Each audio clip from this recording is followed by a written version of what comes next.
We have been doing a series of what's called the 3 jewels of Buddhism. Refuge in the Buddha, refuge in the Dharma, refuge in the Sangha. So refuge means being safe, sheltered from pursuit, from danger, from trouble. And refuge is also the shelter itself. And so we talked about the awareness of sheltering in the Buddha is sheltering in the awareness of love. It is sheltering in God, if you like that word, sheltering in the One, sheltering in the very spirit of love. That is the way that we shelter in the Buddha. We know that we're not alone in a cosmic sense, that there is a greater intelligence at work here. Shelter in the Dharma is known as the path or the way. Shelter in the Dharma, which we talked about last week, is about taking shelter in the teachings that teach us about the love. Taking shelter in the truth, you might say. Taking shelter in our way of being. And we talked about the fact that if we are in love and in touch and taking refuge in our way of being in the world, then what we do will be taken care of. We do what we do because of who we are. And if we're doing something we don't like, we need to go back and look at, wait a minute, who is it that I want to be in this world? And when we get in touch with that, when we get in touch with the teachings of love, then what we do naturally flows from that. This week we're talking about the 3rd jewel, refuge in the Sangha, which simply means the community of love. The community of people who are on the path, who are using the teachings of the Dharma, who are here with you and for you. You could say that the Sangha is about love or connection. That's what we're taking refuge in. So I'm going to just read from this Buddhist website. So Buddhist practice of finding support and guidance, the practice, not just the knowledge, but the practice of finding support and guidance in the community of fellow practitioners, seeing the Sangha as a source of strength and wisdom on the spiritual path, allowing them to rely on others who are also striving to live according to the Dharma teachings. So Sangha means gathering, literally, where everyone comes together, but in this particular way, it's not just any gathering. It's not a gathering where we come together to chit-chat, gossip, woe is me. It is the gathering where we come together to share something deeper, to share something from deeply inside ourselves. So, what that means is when we are part of the Sangha, and I love Thich Nhat Hanh, beautiful Buddhist master, has written so many books and taught meditation for years and years and years, said that he thinks the next Buddha is the Sangha. That you don't have to look for some God somewhere, that if you look to the community of practitioners, you look to the community of love, you look to the community of people who are trying to practice the same wisdom you're trying to practice, that is God, is basically what he's saying. The next Buddha is the Sangha. So it's not where we just knee-jerk agree with each other. Now you all know you've got a friend that you can call when things are bad, and you can talk about how terrible they were, or how bad he is, or how it all just bites. And that friend will go, yeah, he sure, you know? You also know you have a friend that if you call will go, well, you know, have you looked at it from another perspective? Ooh, you sound really, really sort of down today. What if we looked at it from a place of love? Or even this, have you taken care of yourself today? Have you got enough rest? Have you eaten? Right? Now, sometimes we purposely call that first friend because what we want is somebody to complain with. That second friend is the Sangha. That second friend is the one who will reflect back to us the highest part of us, who won't take our lowest human urges and double down on them, but will say, I see more in you. I know more of you. And so it is the community that calls you higher, that reminds you of who you are and who you want to be. The community that brings you back to love, the community that gives you comfort with true refuge, not with sharing in your revenge fantasies or egging you on or distracting you with destructive means. Well, let's go get drunk. It does bite, so let's go get drunk. Not that.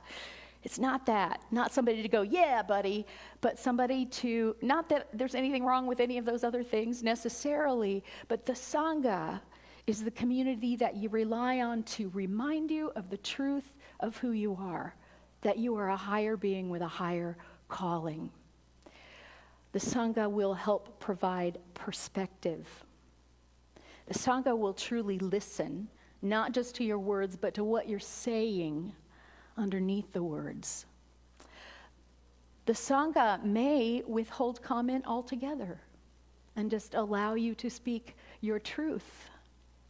And no matter what, the Sangha will love you through it.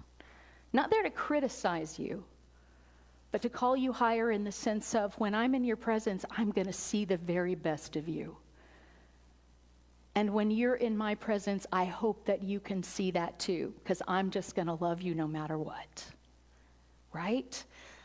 This is beautiful. We have this, y'all. It's available to you. We take advantage of it to greater and lesser degrees, but we have this opportunity. I love that. I was thinking about this as I was writing these last 3 weeks of sermons, is that may be exactly why 12-step is so successful. Refuge in the Buddha, a higher power. Doesn't matter what it is, don't matter what you call it, but a higher power. You look up from your small life and know there's something larger going on. Refuge in the Dharma, the 12 suggested steps of recovery, the literature. It teaches you about whatever addiction you might be dealing with. And the Sangha, that's one of the most important, maybe the most important part of the 12-step programs, that people who have the same difficulty come together to support each other, not in indulging in the difficulty, but to support each other in doing what's best for them, physically, spiritually, emotionally. That's the 3 jewels of Buddhism. There are probably people in 12-step that would go, nah, but it is. That's exactly what it is. So if we are, if we're not taking part in the Sangha, if we're not feeling that support and that spiritual wisdom, my question for you is this: are you allowing yourself to be seen? It's scary to allow yourself to be truly seen. Showing up not as all of the makeup and the clothing and the masks and the roles that we put on in order to feel acceptable to other human beings as we try to please them, but showing up as who you are in your beauty and godliness and in your ugly funkiness. All of it. And you can do it a little bit at a time and see what the reaction is. But our basic obstacle to taking refuge in the Sangha, we can be in the Sangha, among the Sangha, but our basic obstacle to taking refuge in the Sangha is just that, our fear of being seen, our fear of being known.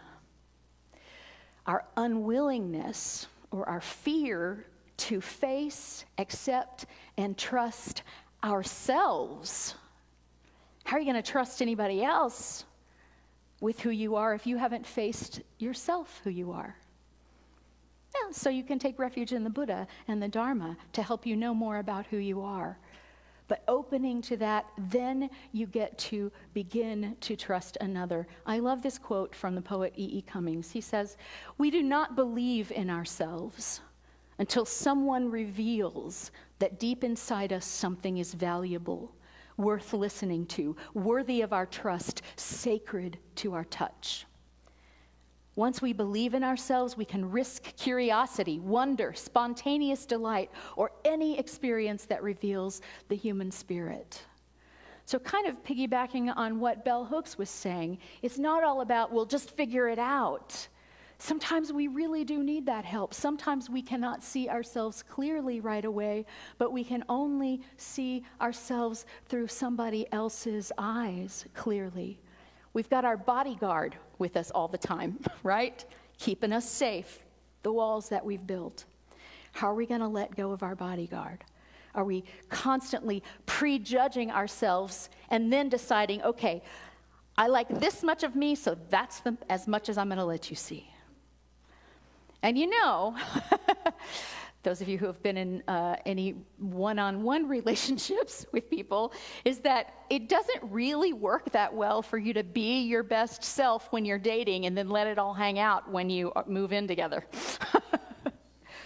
You need to know who you're actually dealing with. I have so much admiration for my daughter. Years ago, she used to use a dating website, to find people to date. And she purposely, this still blows my mind, she put her worst picture that she could find on the dating website, and she listed all of her faults as she knew them. She's like, they're going to find out anyway. They might as well know up front. I'm like, wow, that is so the opposite of what I would do. I'd be like, here's my best picture.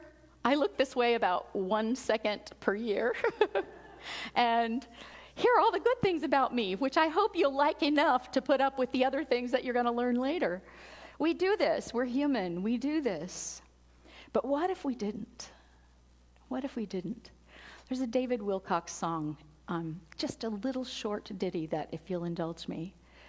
If I had a spell of magic, I would make an enchantment for you. A burgundy heart-shaped medallion with a window that you could look through, so that when all the mirrors were angry with your faults and all you must do, you could look through that heart-shaped medallion and see you from my point of view. Do you have people in your life that you get to show, this is how I see you, and watch how it transforms them? This is how I see you. And then that gives us the courage that E.E. Cummings was talking about. Also in Buddhism, they talk about the 3 poisons. We talk about the 3 refuges. The 3 poisons, the main causes of suffering, are greed, ignorance, and hatred. So how do we battle greed? We battle greed with enoughness. When we can look at someone and know, oh, you're enough just like you are. You don't have to add anything. And when we can allow someone to look at us like that, and when we can believe that truth about ourselves, then there is no longer any need for greed. Hatred is just fear. It's just this fear that you're going to hurt me, or hurt something I love, or take away something I have, or keep me from getting something I feel I need. And the best refuge from that is people who have your back. Knowing that someone has your back allows you to face the world with courage rather than with hatred, with curiosity rather than already having your mind made up so you can have your weapons loaded. And then ignorance. Well, part of battling ignorance, that poison, is just allowing yourself. So ignorance comes from the same root as ignoring. So are you ignoring the help that's available to you? Are you ignoring some fact of life that feels very uncomfortable to you? Are you ignoring a part of yourself that's crying out for love because you've decided it's unacceptable? So how do you fix the ignorance? By allowing yourself to be wrong. That's a big one for me. I grew up in a family where you were you did it the way he did it, or you did it the way all the stupid, worthless people did it. So guess what I dedicated my life to? I didn't want to be the stupid, worthless person, so I was going to do it right. Right according to whom, right? According to whom?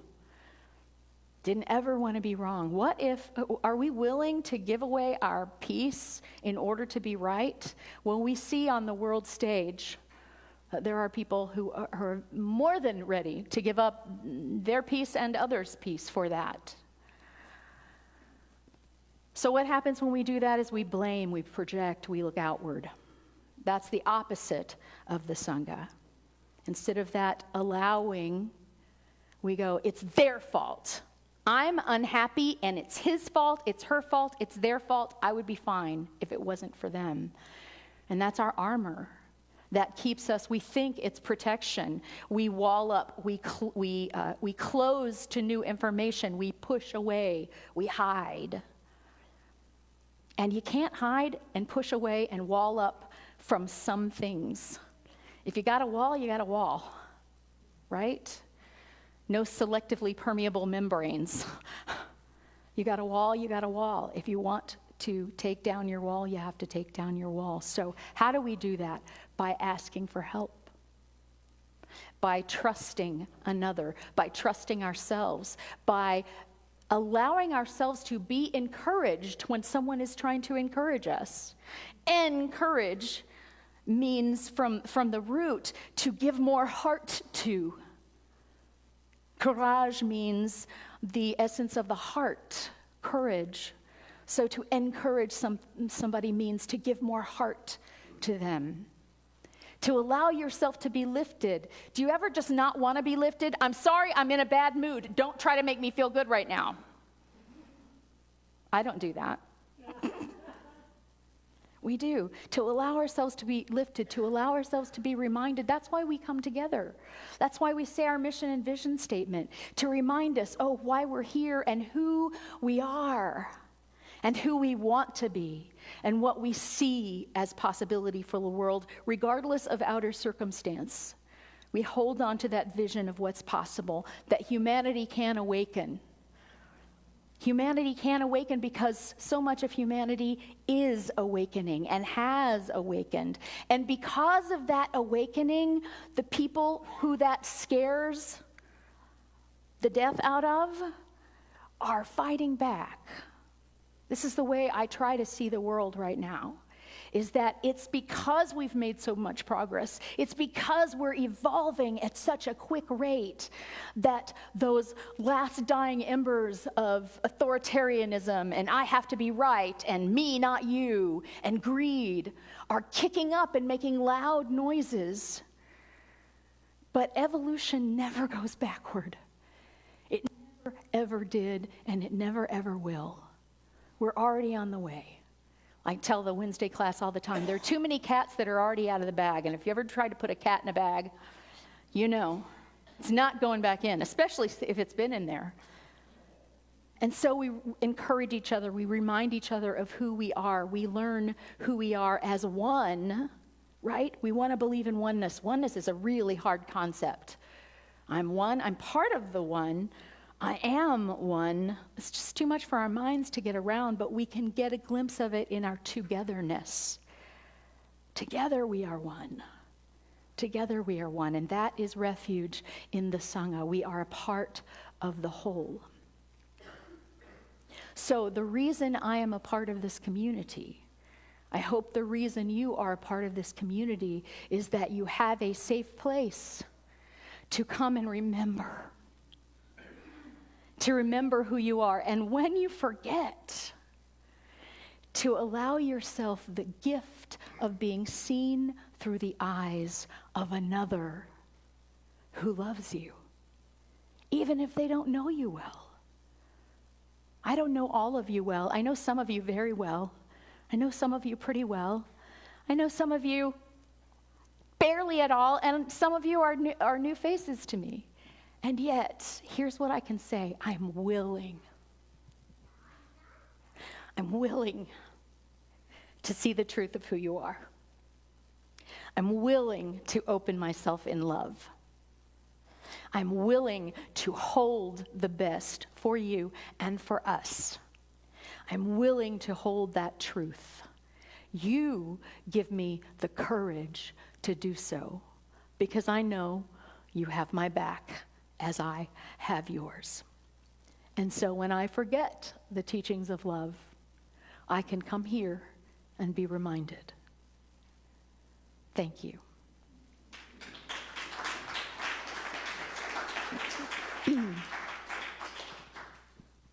Let's take those ideas into meditation for just a moment.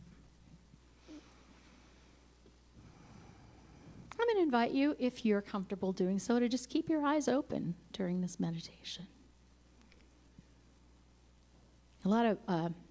Everybody teaches meditation differently, but there are some Buddhist masters that say, if you only ever meditate with your eyes closed, then that peace that you find might not be available to you in the real world when your eyes are open and stuff's happening in front of you.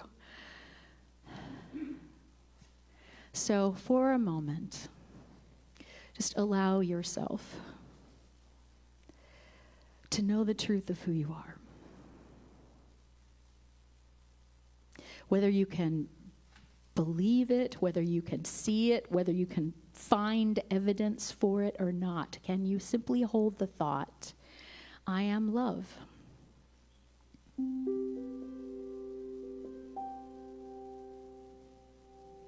I am love, dragging around this heavy, cumbersome human body.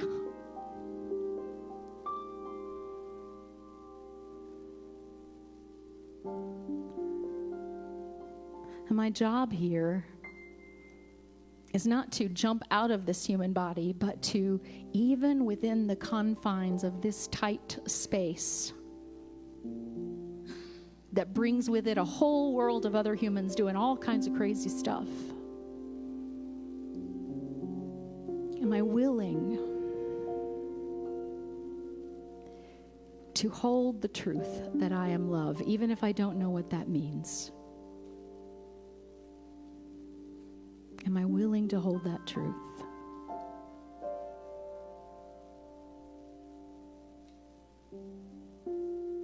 And as you ask yourself that question, I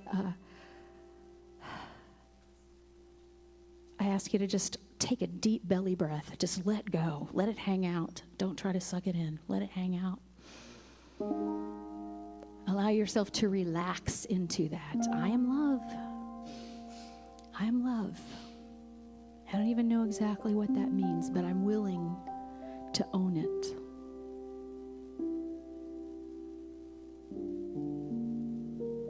And as you relax into that thought, as you breathe into it, you're simply allowing it to penetrate your walls.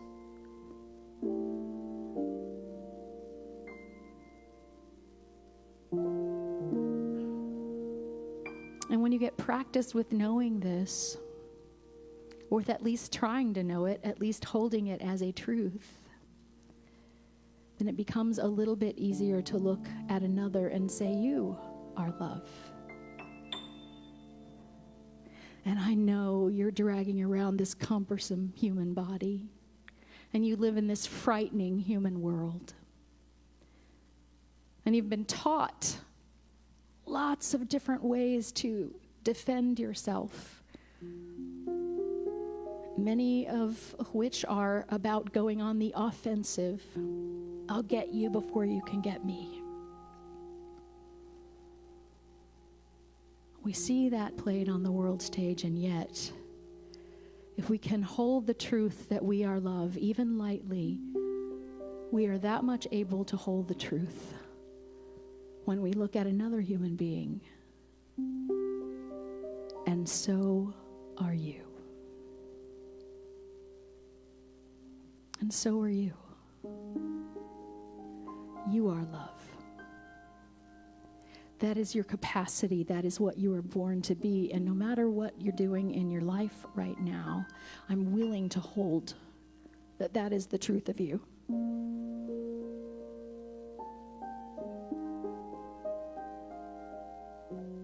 That's hard to do with a lot of people, and sometimes it's easier to do from a distance than it is up close. And that's okay.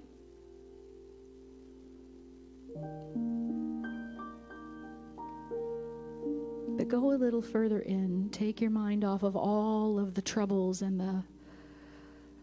the hatred and the greed and the ignorance in the world, in the macrocosm, and bring it a little closer to home. Bring it to your circle of people surrounding you. Can you hold for them, regardless of their behavior in any given moment? I remember that you are love. I don't actually know what that means completely, but I'm going to remember it for you until you can remember it for yourself.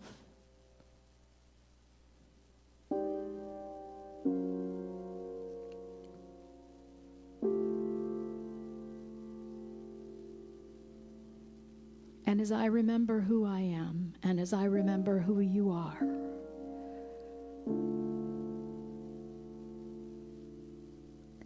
I find that I show up in the world more skillfully as love. I can express love more easily and more fully. I can allow myself to be loved more deeply. I can see past your armor, and I can allow you to see past mine. We have an agreement here to be that for each other. And will we do it perfectly all the time? No. And is it okay to trust a little bit at a time and see how that works for you before you open all the way up? That's just fine. Open a window. Maybe that will be the window that Dave Wilcox wrote that beautiful song about, the window that you could look through to see how other people see you. This gift of being seen as love, as perfectly imperfect, as imperfectly perfect. And every little window we open allows our love to shine through,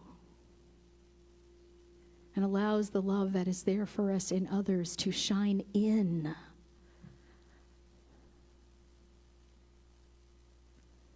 And so the love that we are can express itself as light. The physicists say that's all there is anyway. Light. If it's easier for you to think of yourself as an embodiment of light and others as light,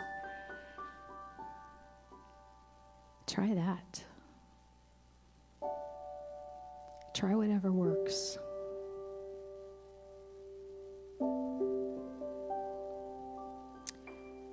And I get it,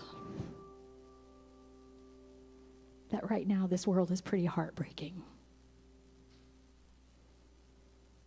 I also remember that while that may be fairly new to some of us, it's been the truth all along for millions, billions of humans across the planet.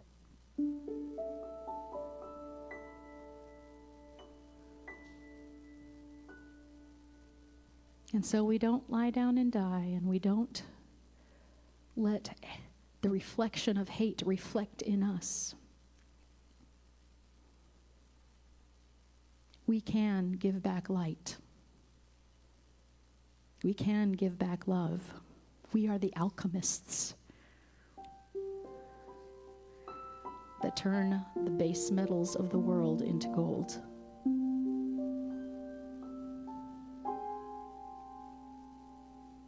And you can start here because it's a safe place. And you can start with one person and expand out from there.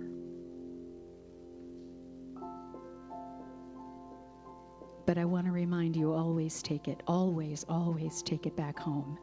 That you can see love, that you can feel love, that you have any inkling of what love is only possible because love is the final truth of who you are.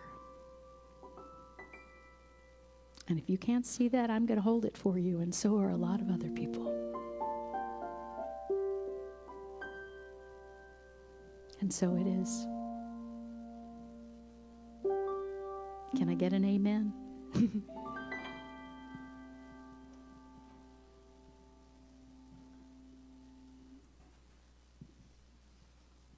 Let's take a